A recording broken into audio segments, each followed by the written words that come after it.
Height హైటేనా దానికంటే height పెరుగుతుంది. ఒక 42 ఎలివేషన్ సార్, దానికంటే 11 మీటర్లు ఉంది. అయితే యాక్చువల్గా హిల్ 72 వరకు ఉండే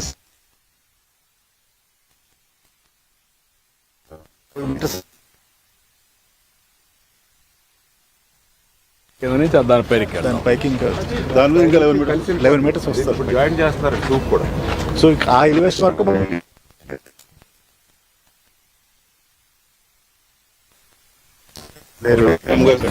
ఒకే డ్యామ్ వచ్చేట్లు కంటిన్యూటీ. సో ఇది ఈ ఎలివేషన్ వరకు మనకి ఈ జూన్కి అయిపోతుంది సార్. ఈ జూన్ 26కి అయిపోద్ది. తర్వాత గ్యాప్ టు జూన్ 27 వరకు అది మెర్జ్ చేసుకుంటూ ఒకటేసారి కంప్లీట్ చేస్తాం.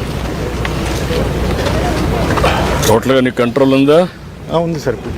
ప్రోగ్రామ్ అయితే మెటీరియల్ అన్నీ మనం 902 హిల్ నుంచి ఏదైతే అనుకున్నామో మెటీరియల్ అంతా రాక్ మొదటి డౌట్ ఉండేది. నువ్వు రాక్ అన్నీ సెలెక్షన్ చేసాము. సాయిల్ ఒకటి ట్రాన్స్పోర్ట్ చేసుకోము. ఈ సీజన్ అంతా మోస్ట్ ఆఫ్ ద సాయిల్ కూడా ట్రాన్స్పోర్ట్ చేస్తాము సైట్. సో ఈ రెండే మనకి మెటీరియల్ ఇప్పుడు ఈ సాయిల్స్ ప్లస్ రాక్. ఇప్పుడు మనకి ఈ మధ్యలో ఇప్పుడు జెండాలు పెట్టిందంతా D walls, centre line of the D wall of gap 1. So ఈ డీవాల్కి ఇటుపక్క అటుపక్క ఒక టైప్ ఆఫ్ సాయిల్ వేస్తాం. ఇది ఒక 3-4 మీటర్స్ హైట్ వస్తుంది. దాని తర్వాత ఇటువంటి సాయిల్ రిపీట్ అయిపోద్ది.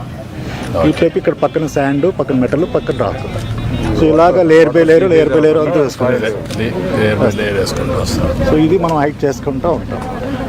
సో ఈ కొండకి ఆ కొండకి ఆనుకునేటప్పుడు మాత్రం కాంక్రీట్ స్ట్రక్చర్ పెడతాం అనమాట. కాంక్రీట్ స్ట్రక్చర్ జరుగుతుంది. ఇదంతా కాంక్రీట్.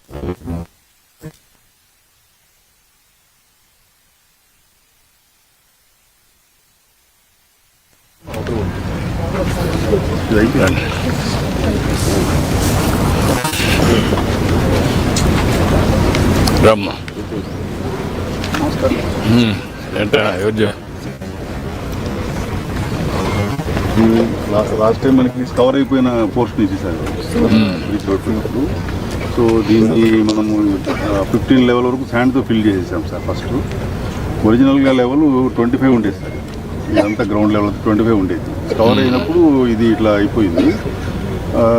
దీన్ని మనం శాండ్తో 15 వరకు ఫిల్ చేసి ఈ పోర్షన్ని ముందు మనం ఫిల్ చేసాం రాక్ చేసి ఇప్పుడు ఇదంతా ఒక లెవెల్కి చేసాం చేసి ఇక్కడ నుంచి డ్యామ్ అంతా ఒకే లేయర్గా పైకి తీసుకొస్తాం. సో ఇది స్కవర్ పోర్షన్ అన్నమాట. స్కవర్ పోర్షన్ చేసింది అనమాట. సో ఇది అంటే స్కవర్ అయిపోయినా కానీ ఇంతవరకు మనము ముందు రెక్టిఫికేషన్ చేసుకున్నాం అనమాట. ఇక్కడ నుంచి మామూలుగా రేట్ చేస్తున్నాం సార్. ఇదంతా రాక్ ఫిల్. ఈ డయాఫ్రామ్ వాళ్ళు ఇది పెట్టేది ఇది కొంచెం బాగా సాఫ్ట్ క్లేగా ఉండాలి సార్. అంటే ఏదైనా మూమెంట్ ఉన్నా కూడా దీనికి ఏమీ డ్యామేజ్ కాకుండా ఉండే విధంగా వెరీ సాఫ్ట్ క్లే పెడతాం ఇక్కడ. ఇదంతా మిగిలింది క్లే సార్. మనము రిజర్వాయర్ ఫుల్ లెవెల్ పెట్టినా కూడా ఈ స్టోన్స్ నుంచి వాటర్ వచ్చేస్తుంది సార్.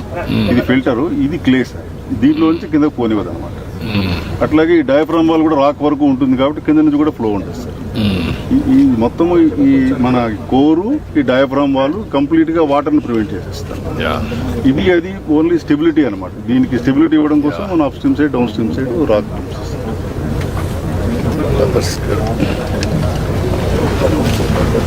కవర్ అయ్యేటప్పుడు ఫోటో సార్. ఆ ఇయర్ అంతా ఇప్పుడు మనం వచ్చిన ఫోటో ఇదంతా ట్యాకిల్ చేసి నార్మల్ తీసుకొచ్చేసి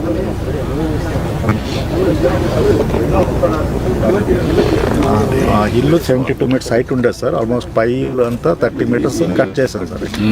ఎందుకంటే జియోలాజికల్ ప్రకారం సౌండ్ రాక్ రాదనమాట. మొదట్లో కొద్దిగా రాక్ క్రాక్స్ మళ్ళీ సీపేజ్ కి కారణం అవుతుందనే ఉద్దేశంతో జిఎస్ వాళ్ళు కట్ చేయమన్నారు. పిఓ వాళ్ళు కూడా చూసి దాన్ని కూడా కట్ చేయమని చెప్పారు. ఇంత ముందు లేదు, మొన్న వీళ్ళు ఎక్స్పర్ట్స్ వచ్చిన తర్వాత వాళ్ళ రికమెండేషన్ వన్స్ ఇన్ ఎప్పుడు ఎన్ని రోజులకు ఒకసారి వస్తున్నారు ఎక్స్పర్ట్స్? వాళ్ళు 3 monthsకి వస్తున్నారు సార్. ఇప్పుడు జనవరి 19th కూడా ప్రోగ్రామ్ ఉంది సార్. 5th విజిట్ రావాలి. 3-4 monthsకి ఒకసారి ఉన్నది. డ్యామ్ కన్స్ట్రక్షన్ అయిన వాళ్ళు కూడా వాళ్ళకి ఎక్స్టెండ్ చేస్తున్నారు సార్. That's good. కంపల్సరీ ఉంటుంది. అంతా కూడా కొంచెం వెదోడుగా ఉంది కదా సార్. అందుకని ఇవన్నీ రిమూవ్ చేస్తాం.